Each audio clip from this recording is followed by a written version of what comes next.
नमस्कार, खबरों का पंचनामा में आपका स्वागत है। मैं हूं आपके साथ अंशिका। हम लेकर आए हैं देश दुनिया की 5 बड़ी खबरें, जिनके विश्लेषण के लिए मेरे साथ स्टूडियो में मौजूद हैं कैपिटल टीवी के editor in chief doctor Manish Kumar. Doctor साहब, बहुत बहुत स्वागत है। धन्यवाद। सबसे पहले नजर डालते हैं हेडलाइंस पर। ममता बनर्जी को कलकत्ता हाईकोर्ट से बड़ा झटका। पंचायत चुनाव में भड़की हिंसा पर हुई सुनवाई। कोर्ट ने जीती हुई सीटों के नतीजे रद्द करने की दी सख्त चेतावनी।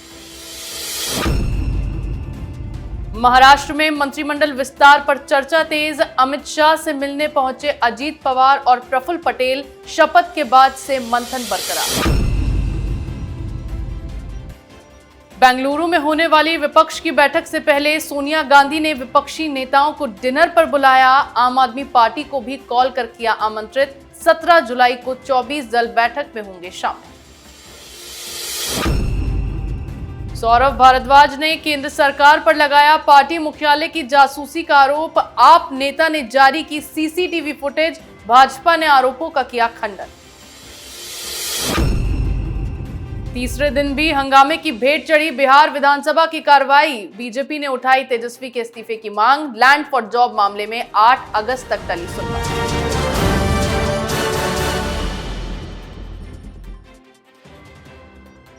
और खबरों की शुरुआत में बात करेंगे हाईकोर्ट से ममता बनर्जी को लगे झटके की। बंगाल में 8 जुलाई को मतदान के दौरान हुई हिंसा पर हाईकोर्ट में सुनवाई हुई, जिसमें कोर्ट ने ममता सरकार को बंगाल में भड़के हालातों पर फटकार लगाई है। कोर्ट ने सवाल किया है कि हाईकोर्ट रजिस्ट्री को हिंसा का आरोप लगाने वाले 44 से ज्यादा ईमेल मिले हैं। ऐसे में आयोग और सरकार इन हालात पर कंट्रोल क्यों नहीं कर सके। कोर्ट के आदेशों का उल्लंघन होते देख जज ने ममता सरकार को जीती हुई सीटों के नतीजे रद्द करने की भी चेतावनी दी है। बंगाल में भड़की इस हिंसा में 40 से ज्यादा लोगों की मौत हो गई थी। डॉक्टर साहब, लगातार बंगाल में हिंसा भड़की हुई है, हालात बिगड़े हुए हैं। अब हाईकोर्ट ने भी ममता बनर्जी को फटकार लगा दी है। देखिए, हाईकोर्ट में बहुत सारी याचिकाएं गई, जिसकी सुनवाई आज हुई। चीफ जस्टिस वो सुनवाई कर रहे थे। उन्होंने कई सारी बातें कही। पहली चीज ये, उन्होंने कहा कि अब तक जो कुछ भी हुआ है, चाहे वो नॉमिनेशन हो, चाहे वो पोलिंग हो, चाहे वो काउंटिंग हो, रिजल्ट की घोषणा हो, ये सब हाईकोर्ट के आदेश के बाद लागू होंगे। मतलब एक तरीके से तमाम चीजें जो अब तक हुई है उसको होल्ड पे रखा गया है। याचिका दी गई कि 6000 जगहों पे फिर से वहां पे पोलिंग होनी चाहिए। रिजल्ट तो आ गए, लेकिन याचिका रीपोलिंग की जा रही है। हाईकोर्ट ने कहा कि ये जब फैसला करेंगे रीपोलिंग होगी, और इसीलिए उन्होंने तमाम जीते हुए जो लोग जीत के अब खुशियां मना रहे थे उनको कहा है कि अभी थोड़ा थम जाओ। जब फाइनल फैसला होगा तब जाकर के तुम्हारी जीत मुकम्मल होगी। तीसरी चीज, सख्त हिदायत दी गई है इलेक्शन कमीशन को, जो स्टेट इलेक्शन कमीशन जो बहुत बड़ी संकट में है। इनके तमाम अधिकारी सस्पेंड होंगे। क्यों? क्योंकि हाईकोर्ट बार बार इस बात को कहता आ रहा है कि हमारे फैसले का तुमने तो कभी उसका पालन नहीं किया। कई जगहों पे सीसीटीवी नहीं है, कई जगहों पे तुमने सेंट्रल फोर्सेस को लगाया ही नहीं। प्लस स्टेट इलेक्शन कमीशन से कहा गया है कि तमाम दस्तावेज, तमाम बैलेट पेपर, तमाम सीसीटीवी फुटेज कुछ भी डिस्ट्रॉय नहीं होना चाहिए। आरोप क्या लग रहे हैं कि कई सारे बूथ के ऊपर सीसीटीवी कैमरा लगा ही नहीं था, तो ये तो पकड़े जाएंगे। ममता बनर्जी को इस तरीके से फटकार लगाई गई कि भाई, अगर आप लोगों की जान की सुरक्षा नहीं कर सकते तो क्यों सरकार में हो भाई। यह भी कहा गया, आप देखिए कि क्या स्थिति है देश के अंदर। हाईकोर्ट ये कह रहा है कि भाई जो स्कूल वगैरह जो टूट फूट हुआ है, जो तोड़फोड़ तुम लोगों ने किए इलेक्शन के चक्कर में, जहां पोलिंग बूथ था, उसको फिर से रिकंस्ट्रक्ट करो। और कोर्ट ने आदेश दिया है ममता सरकार को, जिन उपद्रवियों ने इसे तोड़फोड़ किया है उसके पैसे से होगा। ये योगी मॉडल चल रहा है वहां पे। और कोर्ट ने यह भी कहा कि जिन लोगों के साथ बुरा बर्ताव हुआ, पुलिस उसके साथ ना खड़ी होकर दंगाइयों के साथ खड़ी हो गई। और अभी तो हालत ये है कि कुछ याचिकाकर्ताओं ने यह भी कहा कि जो विपक्षी पार्टियों के लोग हैं उनका इलाज भी सरकारी हॉस्पिटल में नहीं हो रहा। डॉक्टर मना कर दे रहे कि तुम कांग्रेस के हो, तुम वामपंथी पार्टी के हो, तुम बीजेपी को, तुम्हारा इलाज नहीं होगा। तो उसको भी फटकार लगाई गई है। अंधेर नगरी चौपट राजा, बंगाल को इन लोगों ने क्या बना दिया। और भारतीय जनता पार्टी की टीम वहां जाकर के प्रेस कॉन्फ्रेंस कर रही है कि यहां लॉ एंड ऑर्डर बिल्कुल नहीं है, संविधान के मुताबिक, कानून के मुताबिक यहां पे राज्य नहीं चल रहा है। तो भाई आर्टिकल 356 कब लगाओगे? ये रविशंकर प्रसाद, भारतीय जनता पार्टी के लीडर, ये प्रेस कॉन्फ्रेंस करेंगे या कभी एक्शन में भी आएंगे? 40 लोगों की मौत हुई है और ये सारे लोग इसके लिए जिम्मेदार हैं। जी बिल्कुल, बंगाल में जहां हिंसा के बाद मिली जीत का जश्न टीएमसी मना रही थी, इसी बीच हाईकोर्ट ने यह फटकार लगाते हुए ममता बनर्जी की जीत का खुमार उतार दिया है। वहीं महाराष्ट्र में अजीत पवार के बीजेपी शिंदे गठबंधन में शामिल होने के बाद भी अब तक मंत्रालयों का बंटवारा नहीं हो पाया है। लगातार हो रही बैठकों के बाद भी बात मंत्रिमंडल विस्तार पर आके रुक गई है। इसी सिलसिले में आज डिप्टी सीएम अजीत पवार और एनसीपी नेता प्रफुल्ल पटेल ने गृह मंत्री अमित शाह से मुलाकात की। माना जा रहा है कि अजीत पवार और उनके समर्थकों को मंत्री पद की शपथ दिलाने के बाद अब बीजेपी कुछ मंत्रियों की भी छुट्टी कर सकती है। आपको बता दें कि बीजेपी, एनसीपी और शिवसेना तीनों पार्टियों को राज्य के शीर्ष नेता लगातार बैठकें कर रहे हैं, लेकिन अब तक कोई हल नहीं निकल पाया है। डॉक्टर साहब, क्या कुछ आज बैठक में डिसाइड हुआ अमित शाह और अजीत पवार के? देखिए, ये खबर आ रही है कि एक्सपेंशन होना है प्रधानमंत्री मोदी की कैबिनेट की। इसमें कई सारे नाम हैं जो चल रहे हैं कि जिनकी पार्टी से लोगों को यहां पे नियुक्त किया जाएगा। और अजीत पवार की पार्टी से ये ऑलमोस्ट तय है कि प्रफुल्ल पटेल वो मंत्री पद की शपथ लेंगे। और भी कई सारे नाम हैं, अकाली दल से, फिर शिवसेना, शिंदे गुट की तरफ से, उनसे भी लोगों को जोड़ा जाएगा। किनको क्या मंत्रालय दिया जाए, ये निगोशिएशंस का दौर चल रहा है।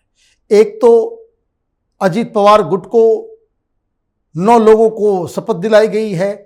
कौन कौन सा विभाग किसको दिया जाए उस पर सहमति अभी तक नहीं हो पाई है, इसलिए विलंब चल रहा है। लेकिन सारे लोग इंतजार कर रहे हैं कि एक बार प्रधानमंत्री मोदी अपनी कैबिनेट का विस्तार कर लें, फिर महाराष्ट्र के अंदर घोषणा की जाएगी। शायद इन्हीं सब चीज़ों के ऊपर डिस्कशन चल रहा है। ये भी डिस्कशन चल रहा है कि आगे की रणनीति किस तरीके से होगी। शिंदे गुट, ये एनसीपी, अजीत पवार की पार्टी और बीजेपी कितनी सीटों पे लोकसभा के चुनाव लड़ेगी और क्या फॉर्मूला होगा आने वाले विधानसभा चुनाव के लिए। तो कई सारी चीज़ें हैं। राजनीति का पूरा खेल गिव एंड टेक का है। लेकिन एक बात यहाँ पे कहना पड़ेगा कि ये फैसला जो अजीत पवार को साथ में लेने का है, महाराष्ट्र की जनता इस फैसले से खुश नहीं है। भारतीय जनता पार्टी के भी कार्यकर्ता इस फैसले से खुश नहीं है। अब पता नहीं किस राजनीतिक मजबूरी के कारण या फिर कोई बड़ा प्लान, प्रधानमंत्री मोदी ने फैसला लिया होगा तो कोई जरूर कोई बड़ी बात होगी, कोई प्लान होगा। क्योंकि ऐसा तो हो नहीं सकता कि प्रधानमंत्री मोदी जनता और कार्यकर्ता की इच्छाओं के विरुद्ध जाकर कोई इस तरह का फैसला ले। लेकिन जो कुछ भी है, कुछ दिनों में ये सामने आएगा तो हकीकत का पता चलेगा। जी बिल्कुल, एनसीपी के गठबंधन में शामिल होने के कई दिन बाद भी मंत्रिमंडल विस्तार नहीं हो पाया। इसी सिलसिले में आज अमित शाह के साथ ये बैठक हुई। आगे बात करेंगे विपक्ष की अगली बैठक की। बेंगलुरु में होने वाली विपक्ष की दूसरी बैठक के लिए 17 और 18 जुलाई को विपक्षी पार्टियों को आमंत्रित किया गया है। इस बैठक में 24 पार्टियों के शामिल होने की जानकारी सामने आई है, जिसमें आम आदमी पार्टी को भी शामिल किया गया है। कांग्रेस ने आप को भी कॉल करके मीटिंग में शामिल होने के लिए बुलाया है। 18 जुलाई को बेंगलुरु में मीटिंग होगी और उससे एक दिन पहले डिनर रखा गया है। मीटिंग के पहले सोनिया गांधी ने आम आदमी पार्टी समेत सभी विपक्षी दलों के नेताओं को डिनर पर बुलाया है। डॉक्टर साहब, कमान अब सोनिया गांधी ने संभाल ली है और आम आदमी पार्टी को भी इस डिनर में बुलाया गया। कितनी पार्टियां पहुंचेंगी? देखिए, सोनिया गांधी यूपीए की चेयरमैन है। सिर्फ यूपीए में 19 पार्टियां हैं। सवाल तो ये पूछा जा रहा था कि भाई विपक्षी एकता आप कर रहे हो, पटना में मीटिंग कर रहे हो, यूपी के लोग ही नहीं आए, तो नए 8 जो लोग छूट गए थे उन लोगों को बुलाया गया है। अब उसमें एक और मजेदार बात क्या है कि जो नई पार्टियां आ रही हैं, संख्या बढ़ाने के लिए आपने 24 कह तो दिया कि भाई 24 आ रहे हैं, लेकिन उससे फर्क क्या पड़ने वाला है? कोई फर्क नहीं पड़ने वाला, ये ऑलरेडी आप लोगों के साथ थे। सोनिया गांधी अच्छे तरीके से जान रही है कि ये विपक्षी एकता का खेल ज्यादा दिन तक चलेगा नहीं। आपके कार्यकर्ताओं को बंगाल में मारा जा रहा है, वहां आपके लोकल लीडर्स ममता बनर्जी के ऊपर आरोप लगा रहे हैं कि वो हत्यारिन है, तो हत्यारिन के साथ चाय पे चर्चा, डिनर, भोज और बेंगलोर में हाथ उठा करके फोटो खिंचाने से क्या मैसेज देना चाहती है सोनिया गांधी, वो अलग चीज है। लेकिन एक बात जो समझ में आ रही है कि चूंकि कांग्रेस पार्टी को यह मालूम है कि यह विपक्षी एकता का जो ढोल है ये ज्यादा दिन तक नहीं बच सकता, तो आगे आने वाले दिनों में यह विपक्षी एकता नहीं हो पाई, ये टूट गई, इसका ठीकरा इसके लिए जिम्मेदार राहुल गांधी ना हो। सोनिया गांधी अपने बेटे को बचाने के लिए फ्रंट फुट पे आई हैं कि ताकि अगर एकता हो गई तो जय सोनिया, और अगर नहीं होती है तो लोग सोनिया गांधी को क्रिटिसाइज करेंगे, लेकिन बेटा तो बच जाएगा, क्योंकि बेटा को तो प्रधानमंत्री के रेस में डालना है। उसी की कवायद है, एक कवर फायर राहुल गांधी और खड़गे साहब को सोनिया गांधी देना चाहती है, इसलिए वो सामने आई है। जी बिल्कुल, विपक्षी एकता में मचे घमासान के बाद सोनिया गांधी ने इसकी बागडोर संभाल ली है, जिसके बाद ये डिनर ऑर्गेनाइज किया गया है। अगली खबर में बात करेंगे केजरीवाल के दफ्तर की जासूसी की। दिल्ली में चौतरफा गिर चुकी आम आदमी पार्टी ने अब एक नया दावा किया है। आप सरकार में मंत्री सौरभ भारद्वाज ने आम आदमी पार्टी के दफ्तर की जासूसी का दावा किया है। इस जासूसी को लेकर केंद्र सरकार पर गंभीर आरोप लगाए गए हैं। दरअसल आपकी ओर से एक सीसीटीवी फुटेज जारी किया गया है, जिसमें आप कार्यालय के बाहर कुछ संदिग्ध लोगों के ताक झांक करने का दावा किया जा रहा है। भारद्वाज का कहना है कि लोग खुफिया एजेंसी के अफसर हैं जो पार्टी दफ्तर की निगरानी कर रहे हैं और इन्हें जासूसी के लिए केंद्र की ओर से आदेश दिए गए हैं। अब सौरभ भारद्वाज की ओर से लगाए गए इन आरोपों को बीजेपी ने मनगढ़ंत करार दिया है। डॉक्टर साहब, अब आम आदमी पार्टी ने ये दावा किया है कि उनके कार्यालय का जासूसी की जा रही है और केंद्र इसकी जासूसी करवा रही है। देखिए, आज तक केजरीवाल ने जो आरोप लगाए किसी का सबूत दिया है? ये महा फ्रॉड है, ये राजनीति का नटवर लाल है, आए दिन कुछ न कुछ बकता रहता है। आज तक जिस पे भी इसने आरोप लगाए कभी किसी के खिलाफ एक सबूत तक नहीं दे सका, और इसलिए जब मानहानि केस इसके खिलाफ होता है तो ये चुपके से पीछे से जाकर के माफी मांग के आ जाता है, नाक रगड़ के आ जाता है, माफी दे दी जाती है कि चलो भाई ठीक है, राजनीति के क्षेत्र में आप लोग काम कर रहे हैं। तो एक तो जासूसी हो नहीं रही थी, लेकिन मैं तो दूसरा बात कहता हूं, इन लोगों की जासूसी होनी चाहिए। एक पार्टी जो शराब घोटाला करे, जो एफबीयू यूनिट बनाए, जो अपने चाचे भतीजा नेपोटिज्म, कोई साली कोई बीबी, उसको आप फर्जी में नौकरी दे दें, लाखों लाख की सैलरी दे दें, आप जो है हर डिपार्टमेंट में घोटाला करें, आप जो है शीश महल बनवाएं और वहां पे किसी रिपोर्टर्स को घुसने नहीं दें, जनता के पैसे से तुम अय्याशी के लिए महल बनाओ और जनता को ही घुसने नहीं दो, तो ऐसे लोगों की जासूसी नहीं हो तो क्या हो? जासूसी इन लोगों की इसलिए भी होनी चाहिए कि ये लोग तो वो हैं जो अपनी राजनीति चमकाने के लिए देश को गिरवी रख दें, देश को बेच दें। ऐसे बेईमान लोगों के खिलाफ अगर जासूसी नहीं कराई जाएगी तो किसके खिलाफ कराई जाएगी? तो ये तो आरोप लगाना, और हकीकत दिक्कत क्या है कि केजरीवाल जब भी कभी फंसता है वो ऑफेंस में चला जाता है, अनर्गल आरोप लगाना शुरू करता है। अभी दिल्ली में कई सारे लेक बन गए हैं, लेक सिटी बन गया है। क्यों? इसकी काहिली की वजह से। नाले साफ नहीं तो रोड पे पानी है, और ये लोगों का ध्यान भटकाने के लिए, मीडिया का ध्यान भटकाने के लिए ये जासूसी का आरोप लगा रहा है। तो ये केजरीवाल का चरित्र है, स्पिट एंड रन। जी बिल्कुल, दिल्ली में अरविंद केजरीवाल चारों तरफ से घिर गए हैं, जिसके बाद उनकी पार्टी ने ये नया ड्रामा शुरू कर दिया है। आज की आखिरी खबर में बात करेंगे बिहार विधानसभा में हंगामे की। बिहार विधानसभा में मॉनसून सत्र के तीसरे दिन भी हंगामा जारी रहा।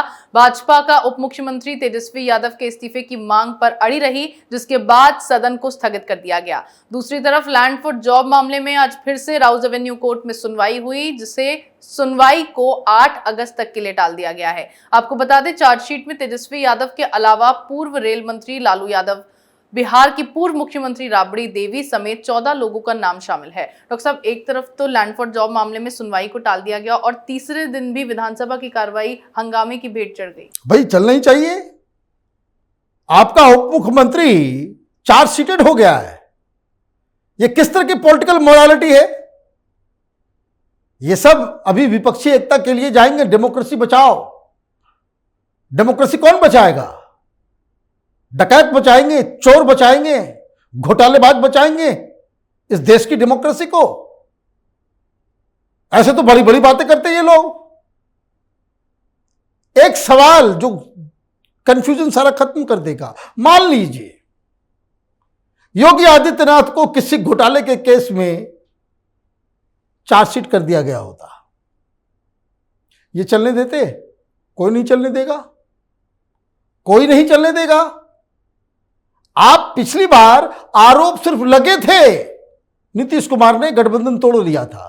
अभी तो चार्जशीट में नाम आ गया, सुनवाई शुरू हो गई और ये मुख्यमंत्री बने हुए। दिक्कत क्या है? कोर्ट भी यहां ढुलमुल रवैये से काम करता है। ये जो तमाम घोटाले में जो लोग पीड़ित हैं, जिन लोगों की जमीनें गई, वो भी बिहार में। तो क्या गवाहों को, एविडेंसेस को इन्फ्लुएंस करने की शक्ति अगर डिप्टी सीएम के पास नहीं तो किसके पास है? तो कहां गई वो थ्योरी? कहां गया ज्यूरिस्प्रूडेंस? कहां गए जज? कहां गया हाई कोर्ट? कहां गया सुप्रीम कोर्ट? तो ऐसे व्यक्ति के ऊपर तो ऐसे भी कार्रवाई होनी चाहिए। जैसे 2 साल की सजा है कि आपको अगर 2 साल की सजा मिलती है, आपकी सांसदी जाएगी, आप चुनाव नहीं लड़ सकेंगे। लेकिन जब चार्जशीटेड है तो कम से कम ऐसा कानून होना चाहिए कि चुपचाप जो है व्यक्ति जो है मंत्री पद से इस्तीफा दे दे।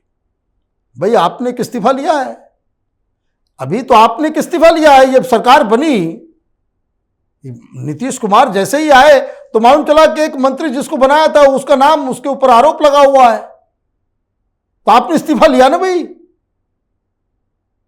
तेजस्वी यादव का इस्तीफा क्यों नहीं होगा? वो इसलिए कि लालू यादव के बेटे हैं वो। तो ये बिहार ऐसा ही डिजर्व करता है। ऐसे ऐसे लोगों को आप चुन करके भेजेंगे तो बिहार में तो यही चलता रहेगा। इसलिए बिहार देखिए देश के सबसे उन्नत प्रदेशों में है। जी बिल्कुल। सीबीआई की चार्जशीट में तेजस्वी का नाम आने के बाद से लगातार उनका इस्तीफा मांगा जा रहा है, जिस पर नीतीश कुमार की मुश्किलें बढ़ती दिखाई पड़ रही है। देश दुनिया की तमाम बड़ी खबरों पर हमारे साथ आपके विश्लेषण के लिए बहुत बहुत धन्यवाद। धन्यवाद। खबरों का पंचनामा में मेरे साथ आज इतना ही। अगर आपको हमारा ये वीडियो पसंद आया हो तो इसे लाइक करें, शेयर करें, कमेंट करें, साथ ही हमारे चैनल को सब्सक्राइब करना ना भूलें।